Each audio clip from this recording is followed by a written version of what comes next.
आज की इस वीडियो में हम लोग देखेंगे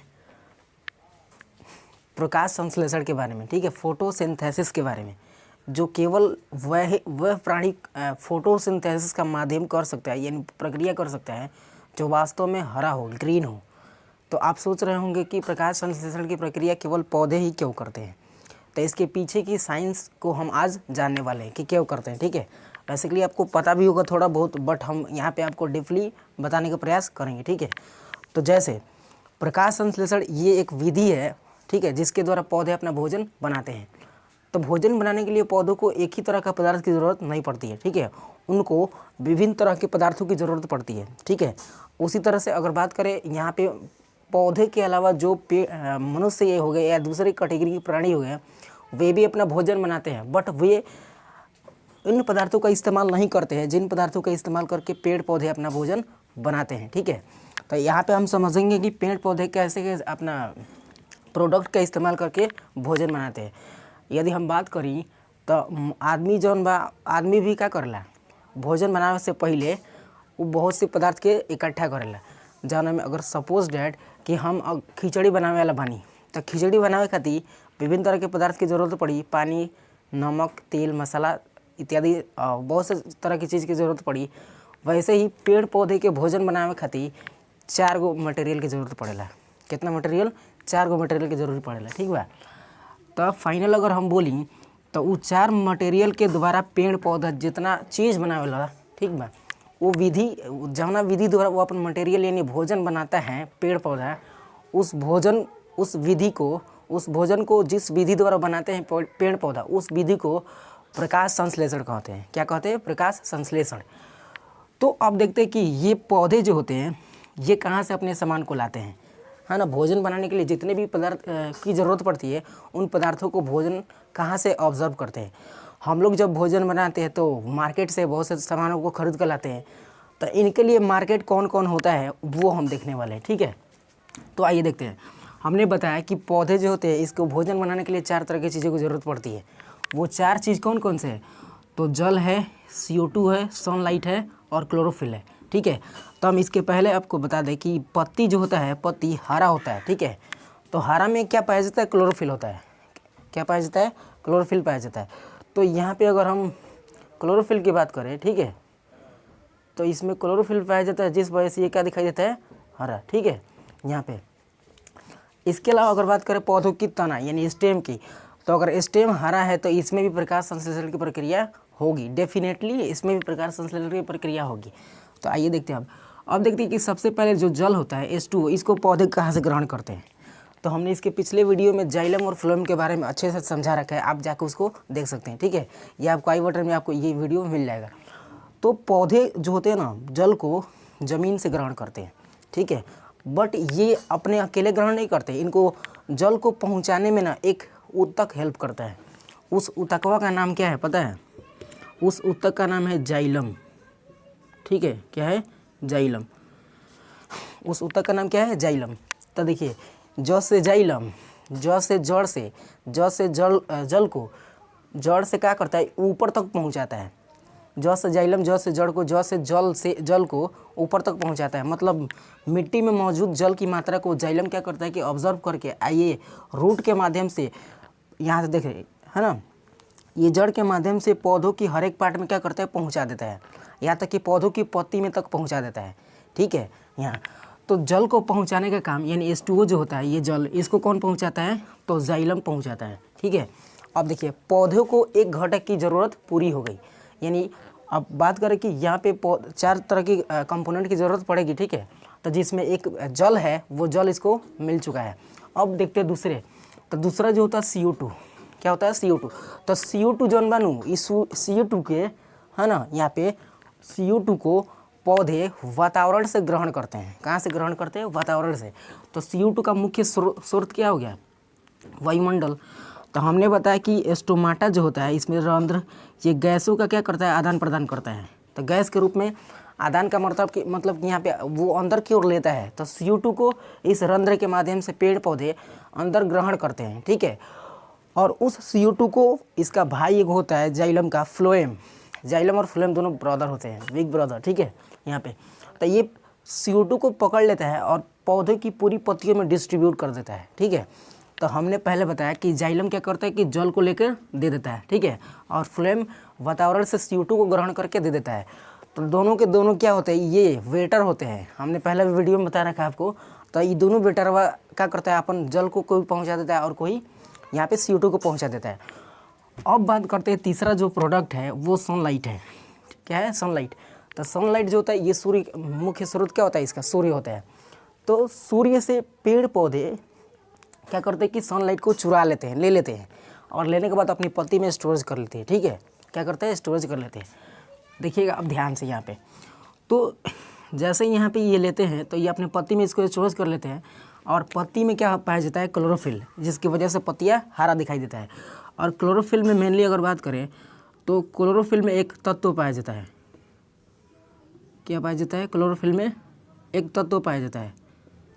उस तत्व को मैग्नीशियम बोला जाता है। Mg इसका संकेत होता है। उस तत्व को क्या बोला जाता है, मैग्नीशियम यानी Mg। तो जब सूर्य के प्रकाश इस Mg यानी क्लोरोफिल से गुजरते हुए मैग्नीशियम पर पड़ता है तो इस मैग्नीशियम से इलेक्ट्रॉन क्या होते हैं, उत्सर्जित होते हैं। क्या उत्सर्जित होते हैं, इलेक्ट्रॉन। इस मैग्नीशियम से इलेक्ट्रॉन उत्सर्जित होते हैं, और ये इलेक्ट्रॉन जो जाइलम ने जल को जड़ से पहुंचा के पत्तियों के भाग में पहुंचा दिया था, उस पे जब पड़ते हैं इलेक्ट्रॉन, यहाँ पे ये इलेक्ट्रॉन जब पौधों की पत्तियों में मौजूद क्लोरोफिल यानी मैग्नीशियम में पड़ता है तो इसके मैग्नीशियम के इलेक्ट्रॉन उत्तेजित हो जाते हैं, और ये इलेक्ट्रॉन क्या करते हैं कि हाइड्रोजन जल का जो मॉलिक्यूल्स होता है इस पर पड़ता है, और पड़ने के बाद फाइनली इसमें से जो मॉलिक्यूल्स होते हैं यानी जो कंपाउंड होते हैं, जिस कंपाउंड से ये मिल के बना होता है, मतलब जिस एलिमेंट से, वो क्या हो जाते हैं, अलग हो जाते हैं। तो फाइनल जब इस पे पड़ते हैं इलेक्ट्रॉन तो इसका हाइड्रोलाइसिस होता है यानी जल अपघटन होता है। तो जल अपघटन के बाद क्या बनता है, तो H2 और O2 बनता है। क्या बनता है, H2 और O2।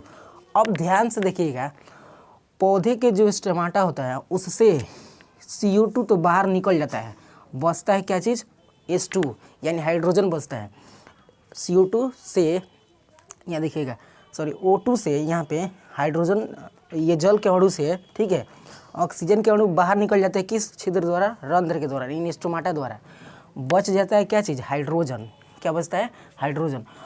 अब जब हाइड्रोजन इसमें बचते हैं ना तो फाइनल ये जल के कार्बन डाइऑक्साइड के जो मॉलिक्यूल्स होते हैं ये और ये दोनों के दोनों कनेक्ट करके आपस में जुड़कर ग्लूकोज के अणु बनाते हैं। क्या बनाते हैं, ग्लूकोज के, यानी C6H12 और ये O6 बनाते हैं। क्या बनाते हैं, ग्लूकोज के अणु। और यही ग्लूकोजवा के अणु पौधे के लिए क्या होते हैं, ज़रूरी होते हैं, जिसको ये रख लेते हैं। अब इसको एक केमिकल रिएक्शन यानी समीकरण के थ्रू आप समझने का प्रयास करते हैं। ठीक है, हमने कहा, फिर से एक बार समझ लीजिएगा कि इसको 4 तरह के पदार्थों की ज़रूरत पड़ेगी। एक तो जाइलम, जो जड़ से जल को ऊपर पहुंचा देगा। ठीक है, और यहाँ से इसको सूर्य के प्रकाश पत्ती में मिल जाएगा, जिसके रंध्र द्वारा ये इंटरनल भाग में चला जाएगा। ठीक है, यहाँ पे। और पौधों की पत्तियों द्वारा स्टोमाटा जो होता है वो वातावरण से CO2 को ग्रहण कर लेगा, और फाइनल इसमें क्या होता है, क्लोरोफिल होता है। तो जब सूर्य का प्रकाश क्लोरोफिल के ऊपर पड़ता है तो क्लोरोफिल में उपस्थित मैग्नीशियम के जो मॉलिक्यूल्स होते हैं इसके इलेक्ट्रॉन उत्तेजित हो जाते हैं। इलेक्ट्रॉन जब उत्तेजित होते हैं तो जल के अणु क्या होते हैं, ये हाइड्रोलाइसिस के द्वारा, किस विधि द्वारा, हाइड्रोलाइसिस यानी जल अपघटन द्वारा ये जल के अणु अलग हो जाते हैं। तो जल में हाइड्रोजन और ऑक्सीजन होता है, तो ये जल के अणु जब निकल जाते हैं, अलग हो जाते हैं, तो जल में उपस्थित ऑक्सीजन ये स्टोमाटा द्वारा बाहर वातावरण में निकल जाता है। तो पौधे ऑक्सीजन को रिलीज़ कर देते हैं, और बचा जो हाइड्रोजन होता है इसको अपनी पत्तियों में स्टोरेज करके रख लेते हैं। ठीक है, और फाइनली जब ये CO2 को जब ग्रहण करते हैं ना तो उस कंडीशन में होता क्या है कि ये हाइड्रोजन और CO2 आपस में कंबाइन होके क्या बनाते हैं, तो ग्लूकोज के अणु बनाते हैं। और यही प्रकाश संश्लेषण के प्रक्रिया द्वारा उत्पाद के रूप में ग्लूकोज बनता है। ठीक है, ग्लूकोज जो पौधे के लिए ज़रूरी होता है, इसको हमने यहाँ पे लिखा भी है। इनसे ग्लूकोज के क्या होता है, निर्माण होता है। ग्लूकोज के साथ साथ कुछ और भी चीज़ों का निर्माण होता है, उसको हम देखते हैं पहले। तो यहाँ देखिएगा, तो जो पौधे के लिए ज़रूरी होता है उसको तो रख लेते हैं फाइनल, लेकिन इसमें ना 1% जल का भी निर्माण होता है, 1% जो उनके लिए उतना ज़रूरी नहीं होता है। ज़रूरी मुख्य रूप से क्या होता है, तो ये ग्लूकोजवा का ज़रूरी होता है। ठीक है, अब आइए इसको एक इक्वेशन के माध्यम से हम लोग समझते हैं। ठीक है, तो हम इसको इरेज कर देते हैं।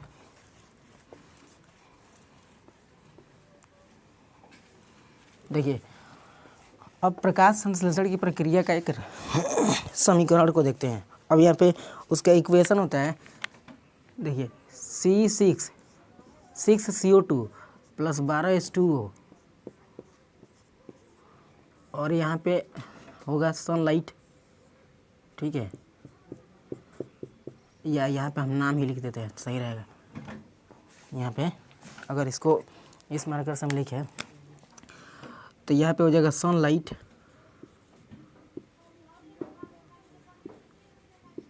ठीक है, सनलाइट, और फाइनल यहाँ पे हो जाएगा क्लोरोफिल।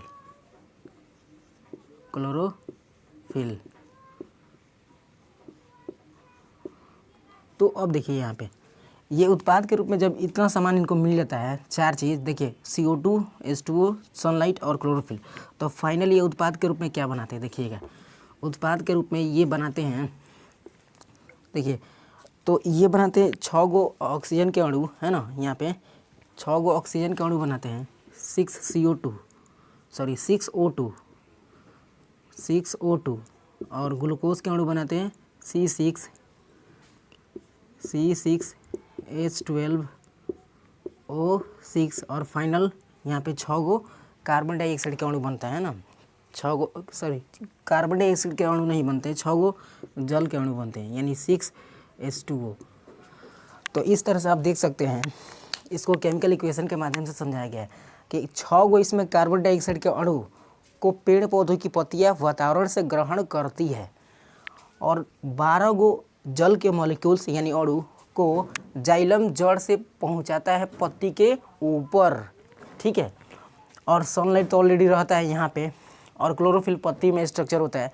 तो फाइनल ये उत्पाद के रूप में रिएक्शन के बेस पे देखा गया है कि पौधे जो होते हैं प्रकाश संश्लेषण की प्रक्रिया करने के बाद 6 गो ऑक्सीजन के अणु बनाते हैं, जो पत्तियों में उपस्थित रंध्र के द्वारा ये वायुमंडल में छोड़ देते हैं और उसको हम लोग लंबा लंबा सांस के द्वारा क्या करते लेते हैं।